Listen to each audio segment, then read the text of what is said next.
청자 여러분 안녕하십니까.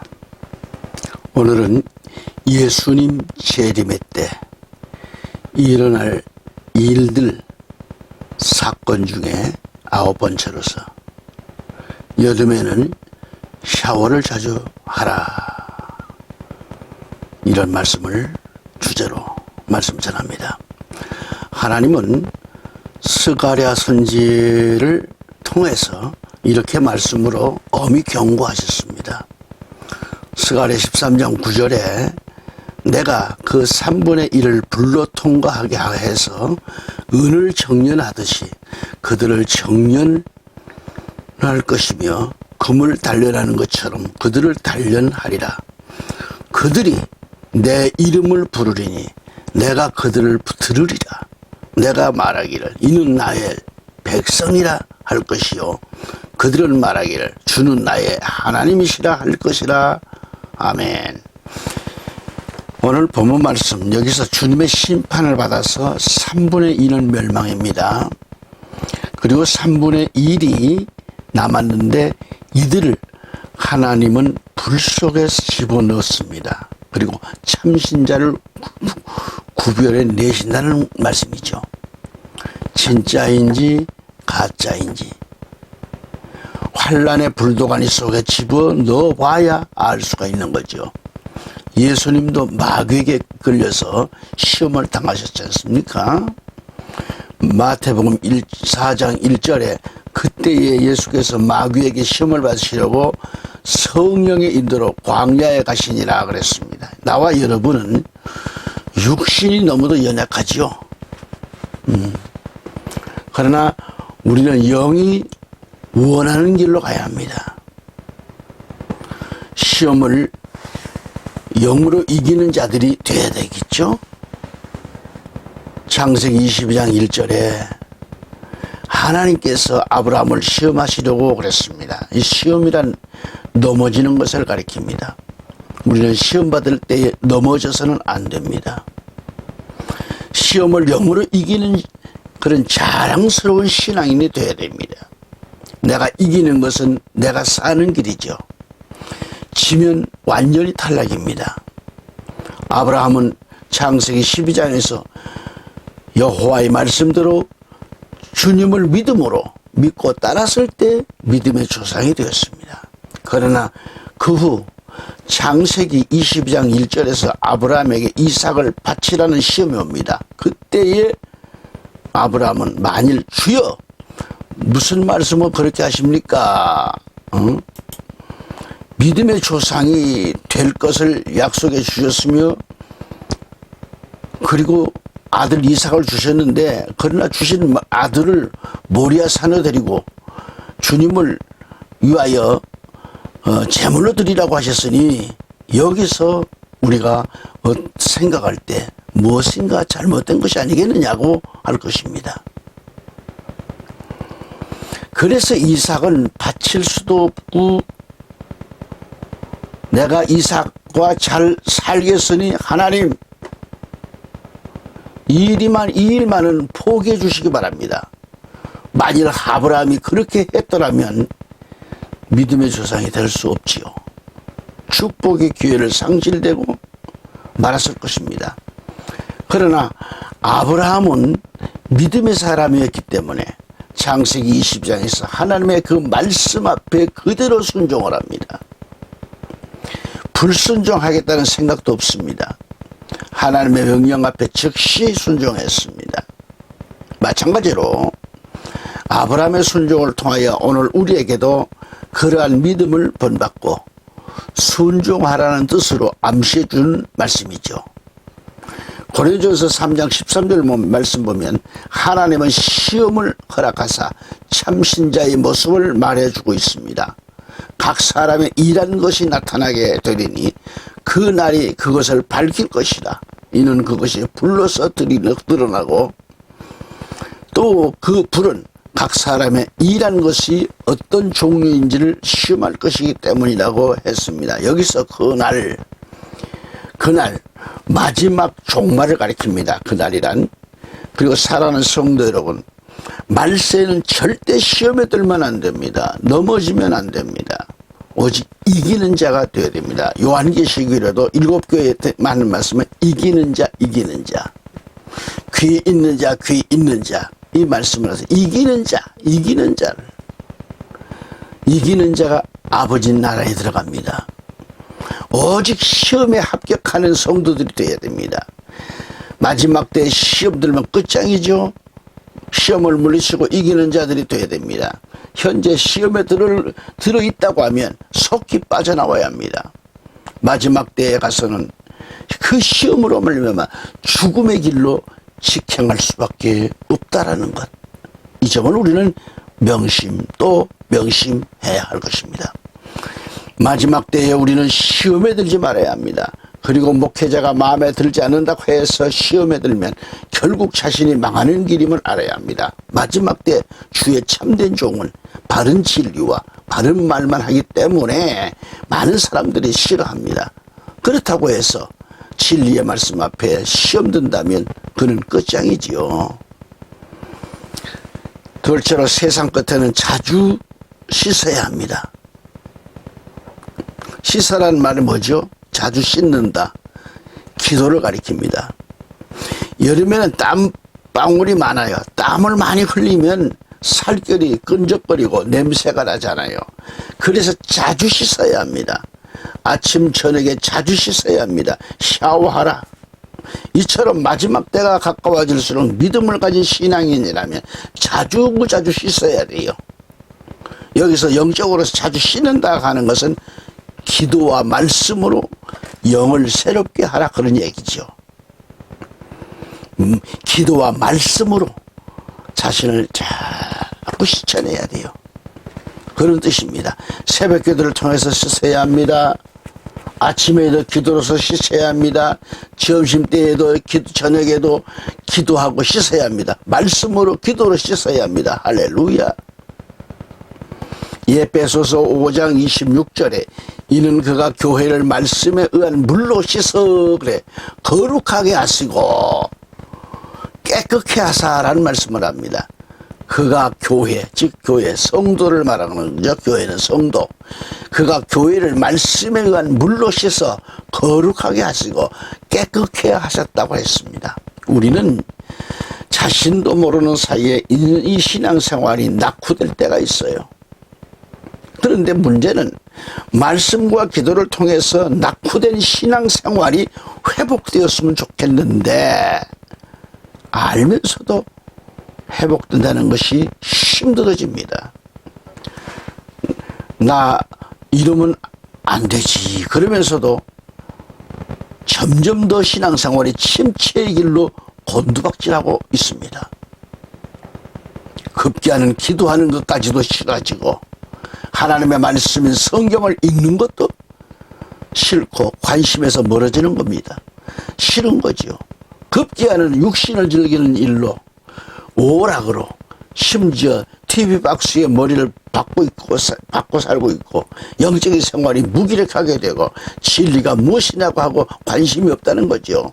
이렇게 자신이 망가졌음에도 불구하고 돌아서지를 못하는 게 이게 인생이 참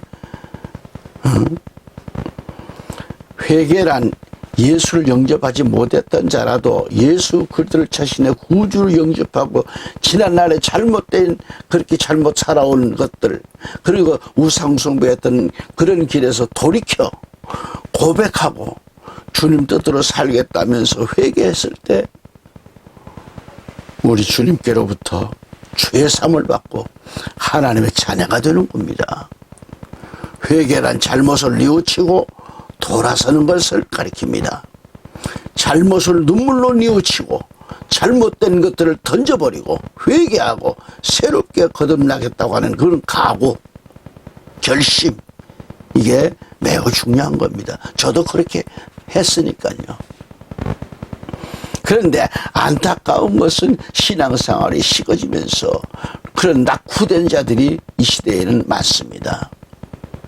목회자는 말할 것도 없고 국회의사당 안에서도 여야 정치인들 가운데도 청와대 안에서도 공직자들 가운데도 예수를 믿는다는 사람들이 참 많았습니다. 하지만 하는 짓들을 보면 하나님과는 거리가 먼 자들이죠.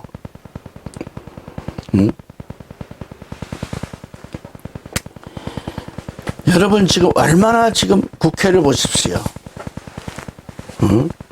청문회를 보십시오. 얼마나 악한가.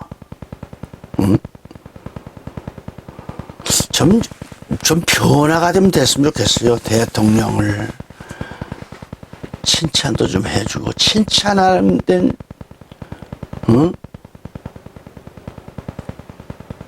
칭찬하면은 동물도, 코끼리도 춤을 춰요. 사람이 좀 칭찬을 받아야지. 그러면 일을 더 잘해요. 그렇게 물고 뜯고 폄하하고 이건 아니라고 봅니다. 국회의원들도 여야가 서로가 뜻을 같이 하면서 정부에 협조할 건 협조하고 그렇게 좀 손잡고 가야 되겠는데 무조건 자기 당이 아니면 안 되는 겁니다. 짓밟아버리는 겁니다. 지난 정부에서 하는 일들이 얼마나 여러분 실망스러웠습니까? 그 죄값이 얼마입니까 지금? 그런데도 성경에는 양심이 마비되어 버린 사람을 화인 맞은 자라 그랬어요. 이 시대에 화인 맞은 자들만 앉아있는 것 같아요. 국회가. 지난 정부 때 얼마나 잘못을 저질렀으면 우리 국민이 알아요. 그런데도 잘못을 뉘우치는 자는 하나도 없습니다. 그렇게 악하게 했음에도 불구하고 죄가 하나도 없고 자기들 양심적으로는 아무런 잘못이 없는 것처럼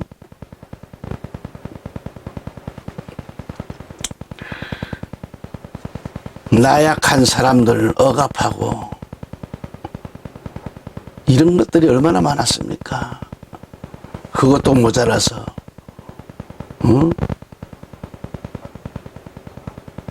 정말 말하고 싶지 않네요.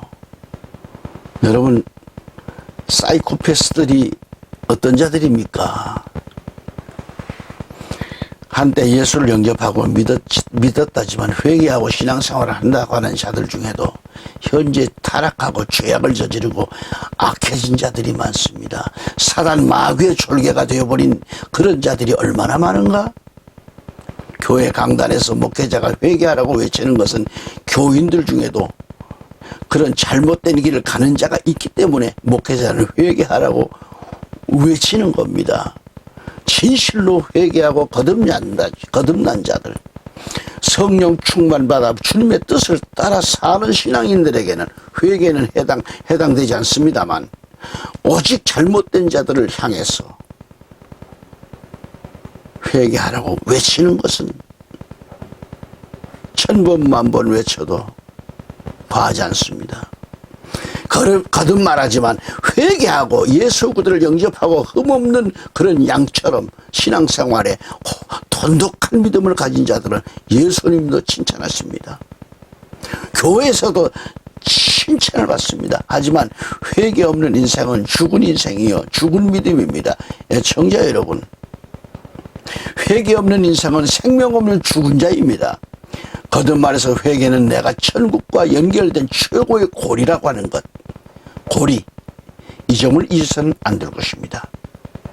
그래서 목회자가 강단에서 때로는 길거리에서 회개를 외치는 것은 굿뉴스입니다. 너무도 좋은 겁니다. 회개를 외치는 것은 천국과 고리를 연결하는 생명력 있는 기회입니다. 그래서 회개는 말씀으로 씻는다는 의미가 되는 거예요. 성경을 보면 씻는다는 것은 회개라는 말과 연결되어 있습니다. 말씀과 기도로 씻고 나면 신앙생활에 변화가 일어납니다. 샤워를 하고 나면 몸이 시원하고 상쾌한 것이 참 좋잖아요. 구약 성경 목욕하러 가서 모세를 건졌습니다. 목욕하러 가가지고 모세를 물에서 건졌다고 하는 것은 이런 의미가 있습니다.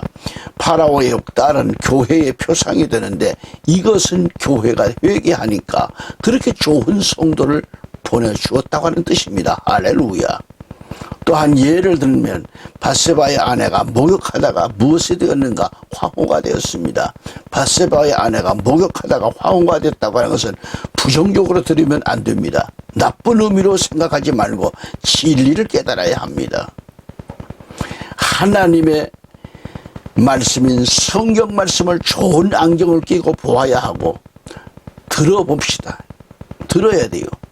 여기서 좋은 점으로 밧세바의 아내는 목욕하러 갔다가 다윗을 만나서 황후가 됐습니다. 밧세바의 아내가 목욕하러 가지 않았더라면 다윗의 눈에 드러나지도 않았을 뿐 아니라 황후도 되지 못했을 겁니다. 다시 말하면 목욕을 하게 되니까 다윗의 눈에 나타나게 됐습니다. 마찬가지로 하나님께서 합격을 시켜주시겠다는 말씀이죠. 황후가 되었다는 말씀은 뭐예요? 온전한 천국의 백성이 됐다라는 증거입니다. 성경의 목욕과 관계된 것을 보면 회개가 끝난 다음에는 반드시 축복이 온다는 사실이죠. 그래서 목욕할 때는 7가지 옷을 벗어야 합니다.